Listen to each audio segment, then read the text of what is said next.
On Christmas Day, 1991, the world watched as the red flag with the hammer and sickle was lowered from the Kremlin for the last time. The Soviet Union, a superpower that had dominated global politics for nearly 70 years, was officially no more. How could such a mighty empire crumble so quickly? Was it a single event? A single person? The truth is far more complex and fascinating. Forget the simple headlines. Today, we're diving deep into the real reasons the USSR collapsed. To understand the end, we have to go back to the beginning of the end, the economy. For decades, the Soviet Union ran on a command economy, where the government controlled everything.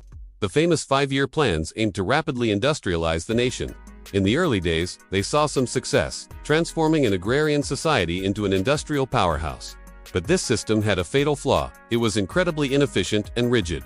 Imagine a factory manager being told to produce 10,000 nails. The plan doesn't specify size or quality, just the number. So, to meet the quota, the factory churns out 10,000 tiny, useless nails. This kind of problem was happening everywhere. Innovation was stifled. There was no incentive to produce quality goods because there was no competition. By the 1970s, the Soviet economy was stagnating. While the West was experiencing a technological revolution with computers and consumer electronics, the USSR was falling further and further behind. Everyday life for the average Soviet citizen was a struggle. Store shelves were often empty. People would wait in long lines for basic necessities like bread, soap, or shoes. The official propaganda machine would boast about Soviet achievements in space and military might. But on the ground, the system was failing to provide a decent standard of living. This created a deep, simmering resentment. People saw the prosperity of the West in movies and magazines that trickled through the Iron Curtain, and they began to question their own reality. Then came the arms race. The Cold War was an ideological and military standoff between the United States and the Soviet Union. Both sides spent astronomical sums of money on their militaries, building up massive arsenals of nuclear weapons.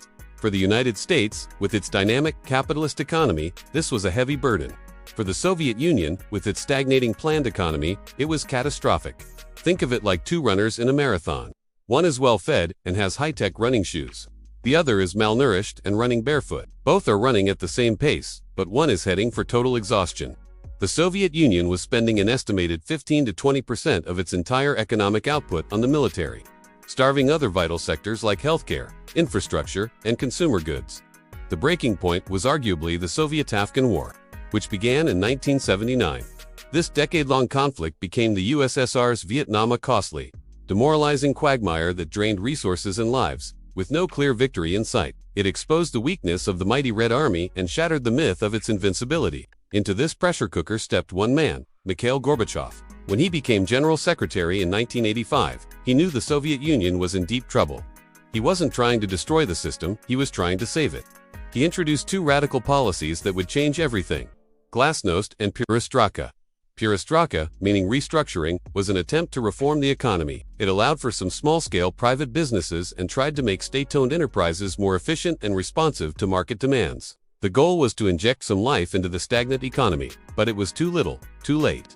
Decades of central planning had created a system that couldn't be easily fixed. The reforms often caused more chaos, disrupting old supply chains without creating effective new ones.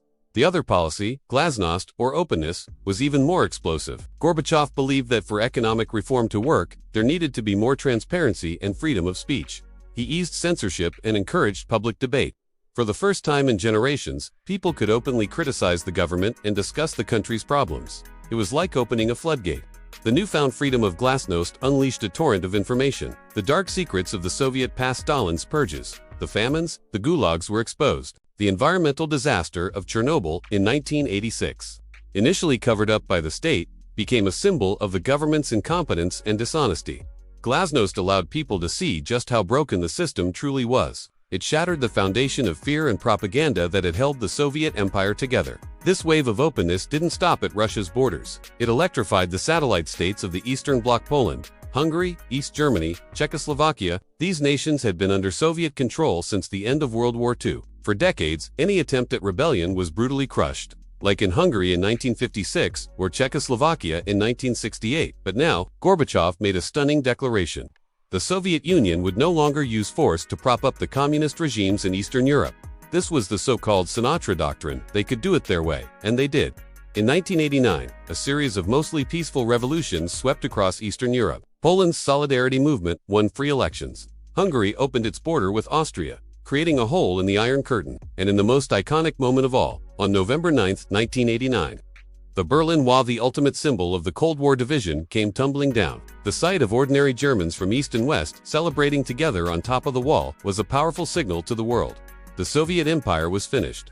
The collapse of the Eastern Bloc created a domino effect. The 15 republics that made up the Soviet Union itself, from the Baltics to Central Asia, saw what was happening and thought, why not us? Nationalist movements, which had been suppressed for decades, surged back to life. Lithuania was the first to declare its independence in March 1990, followed by Estonia and Latvia. Gorbachev tried to hold the Union together, but the genie of nationalism was out of the bottle. The final act came in August 1991.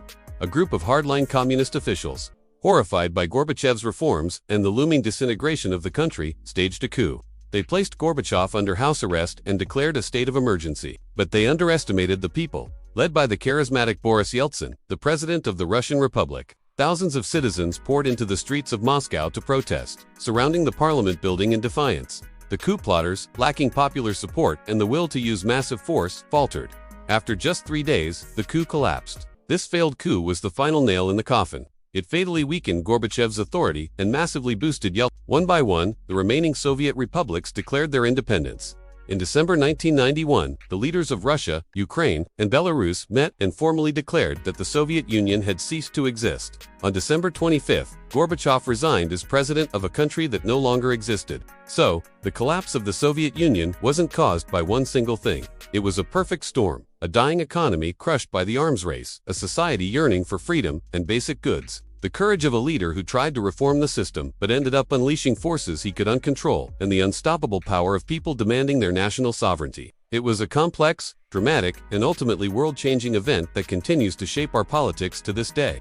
Thank you so much for joining me on this deep dive into one of history's most pivotal moments. If you found this explanation helpful, don't forget to hit that like button, subscribe to the channel, and ring the bell so you don't miss our next video. Let me know in the comments what other historical events you'd like to see explained. Until next time, stay curious.